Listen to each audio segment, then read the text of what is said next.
towards the end of the first, probably the beginning of the second, right away, I kind of reset because very swirly, windy conditions, and that affects a lot, obviously, the way you play, the way you feel. The timing here bothers me more than anything he actually said. Friday night, Sinner dismantles Novak Djokovic in straight sets at Wimbledon. Days earlier, Federer's win record falls.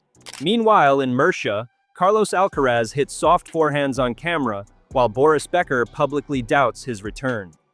Novak does not usually discuss players missing from the draw, yet one absent name kept surfacing in his press room all fortnight.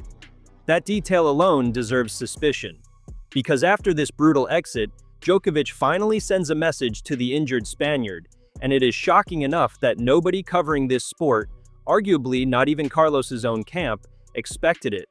I could read you the quote right now, but stripped of context, you would misread it exactly like half the tennis media already has.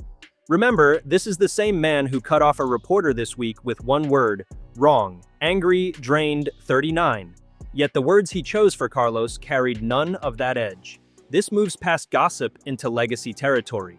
Understand why, and this rivalry never looks the same to you again. Subscribe and drop your first guess in the comments. I genuinely want to see it. Now, the timeline, piece by piece. Start in January because nothing about this summer makes sense without Melbourne. Carlos Alcaraz walked into the Australian Open as the challenger who had already taken Wimbledon from Djokovic twice, and he left it as something else entirely. He beat Novak in the final, lifted the one major missing from his collection, and completed the career Grand Slam at 22 years old. Youngest man ever to do it. Let that number breathe for a second, because Djokovic needed, until his late 20s to finish the set, Federer needed Paris to finally cooperate, and Nadal spent years grinding his game into hard courts before the circle closed. This kid wrapped it up before his 23rd birthday, then went to Doha and won that too, smiling the whole way like the sport owed him nothing and he was just visiting for the fun of it. And here is the detail that matters most for our story. Novak stood at that Melbourne ceremony, runner-up trophy in hand, having just watched Slam number 25 evaporate at the final hurdle, and he called Alcaraz a legendary tennis player. His exact framing. He praised the kid's values, his family, and remembered first hitting with him when Carlos was 11 or 12 years old. A man who had just been denied history chose grace over grievance in the most public setting imaginable. File that moment away. It becomes evidence later. Now watch how fast fortune flips in this sport. April arrives and Alcaraz goes home. Barcelona, his beloved Spanish soil, the tournament where a local hero should coast through early rounds on pure adrenaline. First round against Otto Virtanen, a match nobody circled on any calendar, and something goes wrong in his right wrist. He gets through the match, but the damage is done. An inflamed tendon sheath, which sounds minor until you understand what a tennis player's wrist actually endures. Every forehand whips through that joint, every serve loads it. Del Potro's career was swallowed by wrist problems. Dominic Thiem won a US Open and then watched a wrist injury quietly erase him from relevance. The tennis world knows exactly how these stories can end, and the fear around Carlos was immediate. He pulled out before his second match, admitting the injury was more serious than anyone expected. Then the withdrawals started falling like dominoes, each one heavier than the last. Madrid, gone. Rome, gone. Then the unthinkable, Roland Garros, where he was the two-time defending champion, the king of that clay, gone. Queens followed, and finally Wimbledon itself, the cathedral where he had produced two of the greatest finals of the modern era, against the very man at the center of this story. A season that began with a career Grand Slam had collapsed into silence by midsummer. The challenger simply vanished from the map. Which brings us to the uncomfortable arithmetic. The part nobody in polite tennis media wanted to say out loud, but everybody was privately calculating. Novak Djokovic sits on 24 Grand Slam titles, level with Margaret Court, one win away from standing completely alone in the history of this sport. He has been chasing that 25th title for nearly 3 years, since the 2023 US Open. His two Wimbledon final defeats came against Alcaraz. His Australian Open final defeat this January came against Alcaraz. Suddenly, the biggest obstacle between him and immortality was sitting at home in Murcia, with his arm in careful rehabilitation, and two entire majors were about to be played without him. If you wanted to script a thriller about an aging king finally receiving his golden runway, you could not build it better. The door was not just open, somebody had removed it from its hinges. Paris came first, and Novak could not walk through. An early exit at Roland Garros, a tournament claimed instead by Alexander Zverev, who finally landed his first major after years of heartbreak. Strike one on the open runway. That left Wimbledon, and this is where the story turns genuinely cinematic, because Novak did something almost reckless. He skipped every grass warm-up event and arrived at the All England Club cold, just his fifth tournament of the entire season, betting everything on muscle memory and 7 previous titles on those lawns. The obsession was showing in his calendar before he hit a single ball.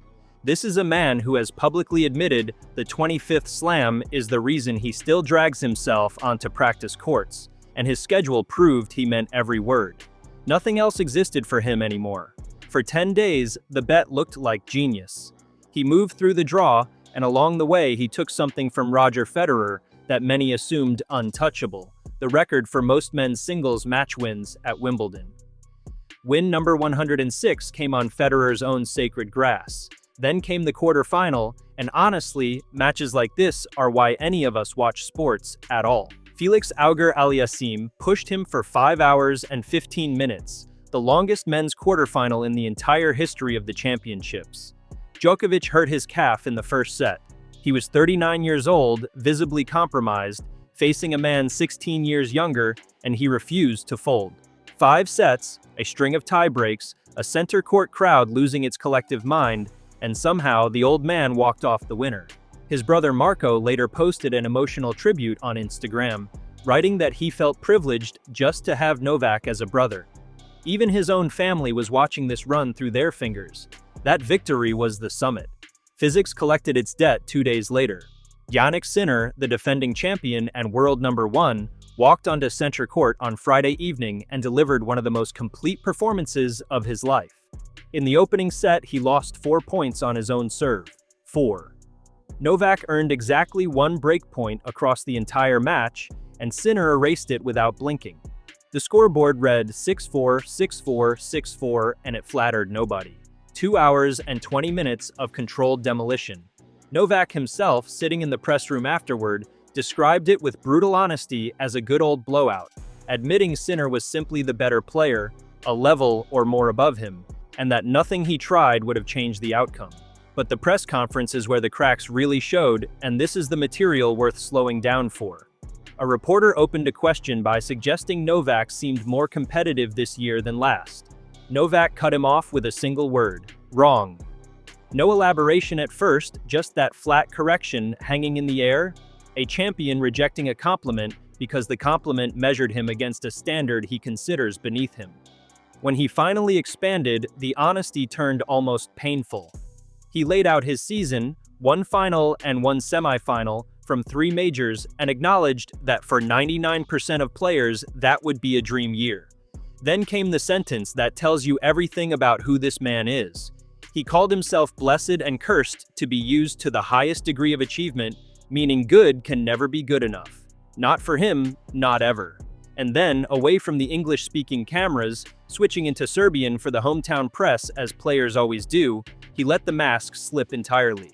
He told them he was sick of talking about when the 25th slam would come.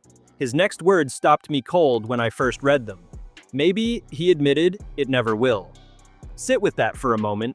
The most decorated player in the history of men's tennis, a man whose entire late career is architecture, built around 1 final number, conceded out loud that the number might stay forever out of reach.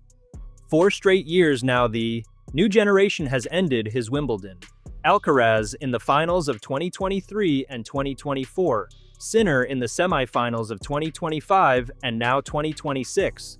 The wall is not one opponent, the wall is time itself wearing 2 different faces. So there he was, empire cracking, body fading, record slipping, and the strangest detail of the whole fortnight is where his mind kept wandering. Not towards Sinner, the man who had just dismantled him. Not towards Zverev, waiting in Sunday's final. His thoughts kept circling a player 1,500 kilometers away who never hit a single ball at these championships. And what came out of that obsessive mind is the message everything in this story has been building toward. Here is what actually happened, with the timeline laid straight. Midway through the fortnight, fresh off a win, sitting in front of the world's tennis press, Djokovic went somewhere nobody asked him to go.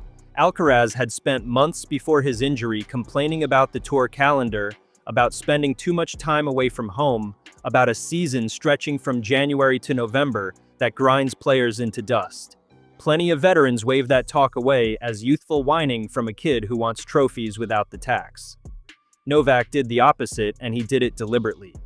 He acknowledged his own privilege first, admitting his achievements let him choose his schedule in ways most players never can. Then he said it plainly. He completely understands the complaints of Carlos Alcaraz and many others about the time this sport steals from their lives. He refused to stop at sympathy either, and this is where the message grew teeth. Novak went after the machine itself.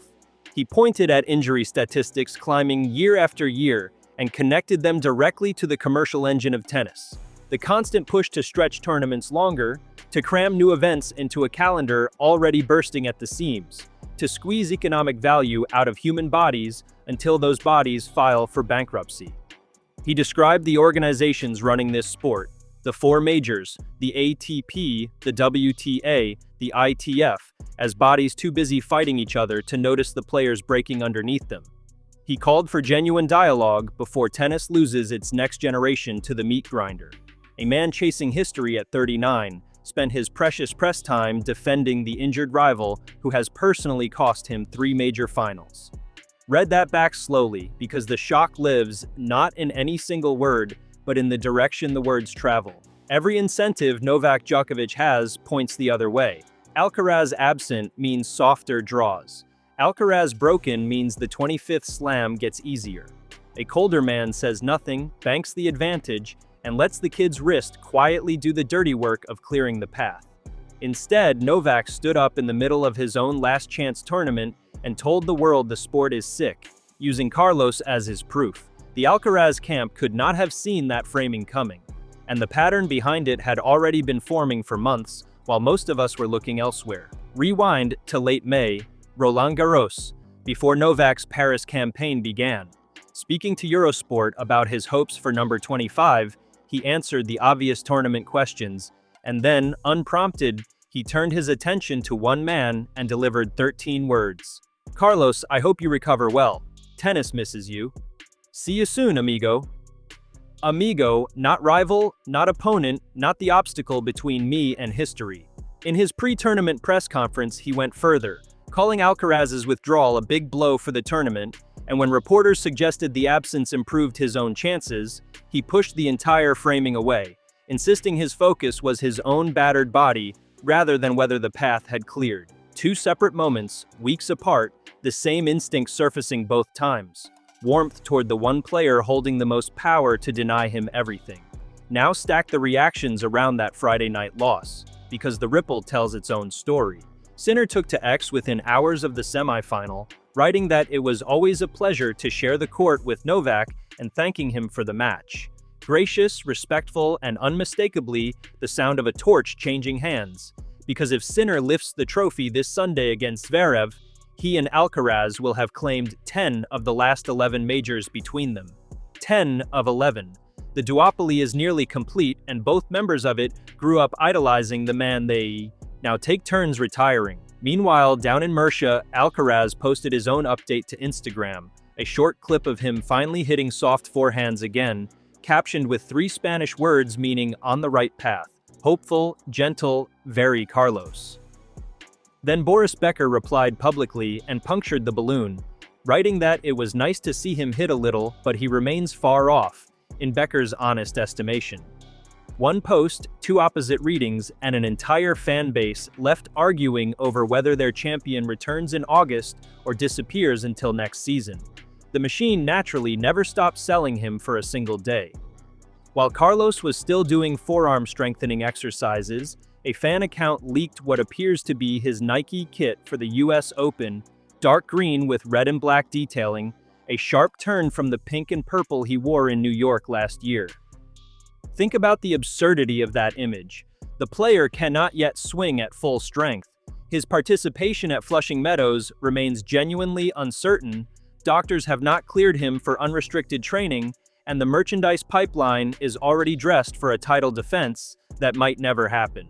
His ranking tells the same cold story. Without hitting one competitive ball since April, he slides from second to third in the world, leapfrogged by Zverev, watching Sinner drift further over the horizon with every event he misses. This sport punishes absence with the same efficiency it manufactures injury, and that vicious circle is precisely what Novak was pointing at. Everything folds back here into who these two men actually are, because neither ever abandons his core instinct. Djokovic is obsession wearing a headband. It built him 24 majors, the longest reign at number one ever recorded, a career fueled by proving doubters wrong out of something close to spite. But watch what that obsession did this summer. It stopped aiming purely at winning and started aiming at meaning. A 25th slam claimed over a field missing its brightest star would carry an invisible asterisk, and nobody alive is more sensitive to how history reads than Novak Djokovic. He does not merely want the record, he wants it undeniable, and undeniable requires beating Carlos Alcaraz at full strength, not stepping over his hospital bed on the way to the trophy. Decode the message and it becomes almost unbearably human. Come back, kid. I cannot finish this story without you in it. And Alcaraz is joy holding a racket, which is exactly why his silence hurt the sport so much this summer. The drop shots, the grin after an opponent's winner, the sense that a Grand Slam final is his living room and everyone else simply got invited over. Tennis without that energy felt noticeably grayer, and even the man with the most to gain from the quiet said so out loud. When your fiercest rival admits the show is worse without you, that is a status no endorsement contract can print on a shirt. So the rivalry everyone framed as a war just revealed itself as something stranger and far more interesting, a reluctant brotherhood between two men on opposite ends of time, chained to the same beautiful, brutal machine. One of them confessed in his own language that his final mountain may stay unclimbed. The other faces a medical exam this Friday that decides whether his comeback starts now or drifts toward the end of the year. The US Open main draw begins August 30th, and every thread of this story converges on New York. Whether Carlos defends his title, whether Novak gets one last clean shot at him, whether the machine they both called out grants either man the ending he deserves, those answers are coming fast, and this channel will be on every single one of them. If this changed how you see either player, tell me in the comments, because I read everyone and your take might shape the next video. Subscribe, turn notifications on, and stay locked in. Because when Alcaraz swings a racket in anger again, you will hear it here first.